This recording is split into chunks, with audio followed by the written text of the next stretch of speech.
जीवन ने एक तथ्य भेजा है, उसको जाने और पहचाने। एक फकीर था, मरते वक्त उससे किसी ने पूछा कि तुम्हारे जीवन में सबसे बड़ी कौन सी घटना घटी? उस फकीर ने कहा, मेरे पिता मर रहे थे और उन्होंने मुझे मेरे पास बुलाया, तब मैं 13 वर्ष का था, और उन्होंने मेरे कान में कहा कि देख बेटे, मेरे पास तुझे देने को कुछ भी नहीं, कोई संपदा मैंने इकट्ठी नहीं की, क्योंकि मैंने पाया कोई भी संपदा वस्तुतः संपदा नहीं, इसलिए मेरे पास तुझे देने को कुछ भी नहीं। लेकिन फिर भी एक बात जिसके द्वारा मैं धीरे धीरे फकीर रहते हुए भी बादशाह हो गया, एक बात जिसके द्वारा मेरे पास कुछ भी नहीं था फिर भी सब कुछ था, एक बात कि जिससे मेरे लिए और मेरे पीछे और मुझे देखकर बादशाहों को भी ईर्ष्या जगने लगी, वो बात मैं तुझसे कह दूं, शायद तुझे स्मरण रह जाए, शायद कभी तेरे वक्त बेवक्त काम आ जाए। तो उस युवक ने उनसे पूछा कि कौन सी बात?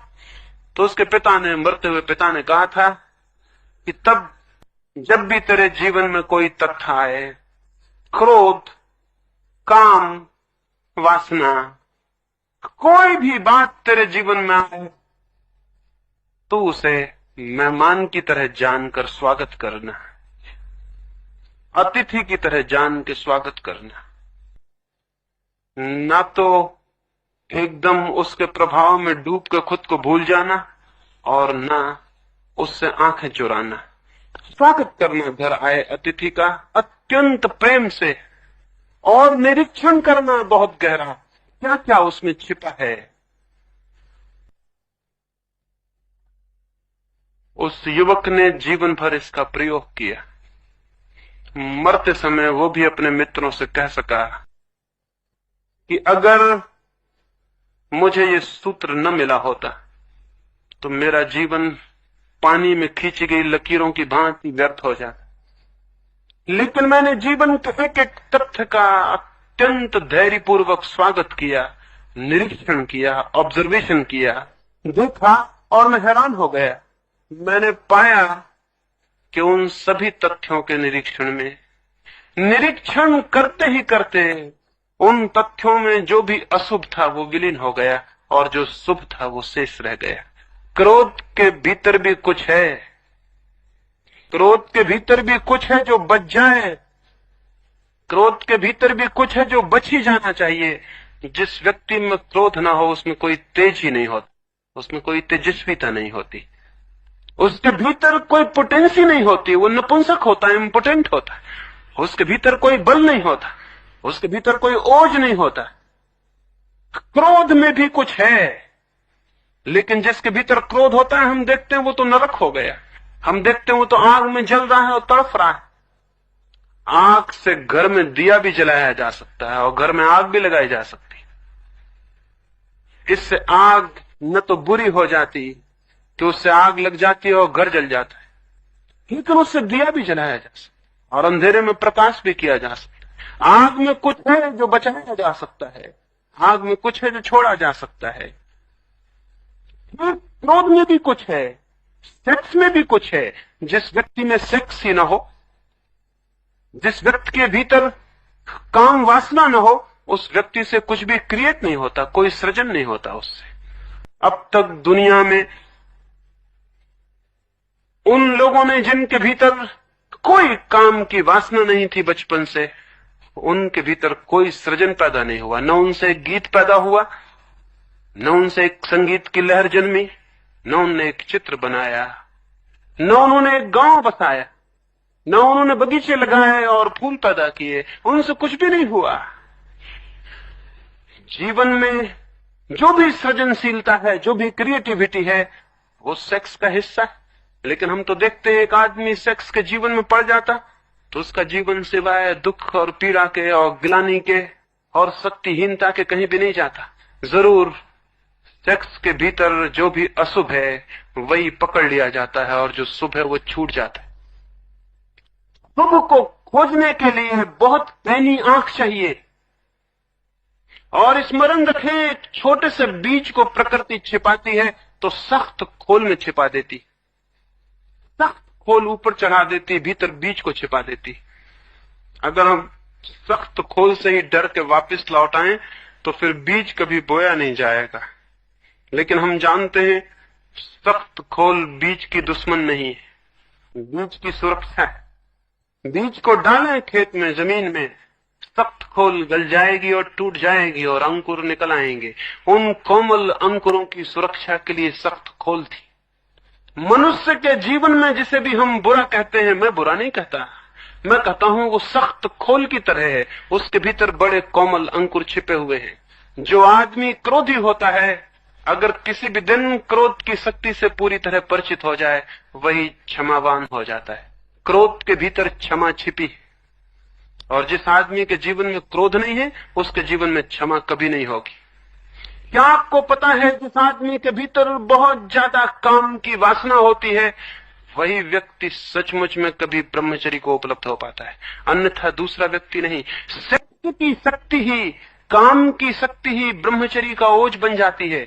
जैसे किसी घर के बाहर हम खाद को इकट्ठा कर दें, गंदगी को इकट्ठा कर दें, तो बास दुर्गंध फैलना शुरू हो जाएगी। वहां जीना और रहना कठिन हो जाए, वहां श्वास लेना मुश्किल हो जाए। लेकिन जो जानता है वो उस खाद को बगिया में डाल देता है और बीज बो देता है, और बीजों से पौधे निकलते हैं और फूल आते हैं, और उन फूलों में जो सुगंध है वो उसी खाद से खिंच के निकलती है। वो उसी का ट्रांसफॉर्मेशन है, वो उसी का रूपांतरण है। खाद के दुश्मन न बन जाएं, खाद के उपयोग करने वाले बने, खाद के गुलाम न बन जाएं, खाद के मालिक बने। जीवन में जो भी वासनाएं हैं, वे सारी की सारी वासनाएं खाद बन सकती हैं आत्मा के फूलों के लिए, लेकिन जो उनसे लड़ता है वो कैसे उन्हें खाद बना पाएगा। और जो उनमें डूब जाता है वो दुर्गंध में डूब जाता है, और जो उनसे भागता है वो सुगंध से वंचित रह जाता है। समझ लें, फिर से दोहराता हूं, जो खाद में डूब जाता है वो दुर्गंध में डूब जाता है, और जो खाद से भागने लगता है वो सुगंध से वंचित रह जाता है। जो खाद का उपयोग करता है और खाद को रूपांतरित करता है, वो दुर्गंध से मुक्त होता है और सुगंध को उपलब्ध होता है। जीवन का भी सूत्र यही है। जीवन में जो भी है परमात्मा के जीवन, वो जो भी मिला है प्रकृति से, वो सब छिपा हुआ सौभाग्य है। उससे घबराएं ना, उससे भागे ना, उसमें डूब भी ना जाएं। फिर क्या करें? उसका निरीक्षण करें, उसके साक्षी बने, उसका ऑब्जर्वेशन करें, उसे देखें, उसे पहचानें, उसे सब तरफ से खोजें और उससे परिचित हों। उसमें कुछ भी अपरिचित ना रह जाए। जिस दिन क्रोध को कोई पूरा जान लेता है, क्रोध से मुक्त हो जाता है। लेकिन क्रोध का जो तेज था, जो वीर्य था, क्रोध का जो ओज था, वो उसमें बच रहता है, वो निर्वीर्य नहीं हो जाता। जो काम को, सेक्स को पूरा समझ लेता है, सब तरफ से उसे खोजता है, देखता है, निरीक्षण करता है, बारीक से बारीक उसके पहलू में प्रवेश करता है, सूक्ष्म से सूक्ष्म उसको पहचानता है, वो सेक्स से मुक्त हो जाता है। उसी के भीतर ब्रह्मचर्य का जन्म होता है, उसी के भीतर वो सारी शक्ति दिव्य ऊर्जा में बदल जाती। तो मैं आपसे निवेदन करूं, तीसरा है मार्ग, न तो भोग का, न दमन का, वरन रूपांतरण का, ट्रांसफॉर्मेशन का। और रूपांतरण होता है निरीक्षण से, ऑब्जर्वेशन से। क्या आपको ख्याल है, क्या आपको पता है कि जैसे ही हम चीजों को देखना शुरू करते हैं, एक बुनियादी अंतर शुरू हो जाता है। जीवन में एक बुनियादी अंतर शुरू हो जाता है। क्या यह संभव है कि एक मकान में आप हों और आपको दिखाई पड़ता हो कि सामने दरवाजा है, फिर भी क्या आप दीवार से निकल सकेंगे? नहीं निकल सकेंगे। दरवाजा जिसे दिखाई पड़ता है वो दीवार से कैसे निकलेगा? वो तो दरवाजे से निकल जाता है, दीवार से नहीं निकलता। अगर कोई दीवार से टकराता हो तो जानना चाहिए उसकी आंख खुली हुई नहीं है, इसलिए टकराता है। जीवन में जो भी अनीति है वो आंख के बंद होने के कारण है। दुनिया में कोई बुरा आदमी नहीं है, दुनिया में कोई भला आदमी नहीं है। दुनिया में ऐसे लोग हैं जिनकी आंखें बंद हैं और ऐसे लोग हैं जिनकी आंखें खुली हैं। खुली आंखों वाले लोग हैं और बंद आंखों वाले लोग। आंख जिसकी भी खुल जाए उससे बुराई असंभव हो जाती है। आंख जिसकी खुल जाए वो दरवाजे से निकलता है, दीवालों से नहीं टकराता। हम टकराते हैं, इसका एक ही अर्थ है कि आंख बंद है। और बंद आंख वाला भागने लगे तो कोई हल होने वाला है क्या? आंख खुलेगी तो हल होगा, भागने से कोई हल होने वाला नहीं है। अभी इस दीवार से टकराते थे, भागेंगे तो दूसरी दीवार से टकराएंगे, द्वार कैसे मिल जाएगा? भागने वाला आदमी द्वार कैसे पा सकता है? अभी एक दीवार से टकराता था, भागेगा दूसरी दीवार से टकराएगा, लेकिन द्वार खोजने के लिए न भागने की जरूरत है, न अंधे की भांति टकराने की जरूरत है, आंख खोलने की जरूरत है।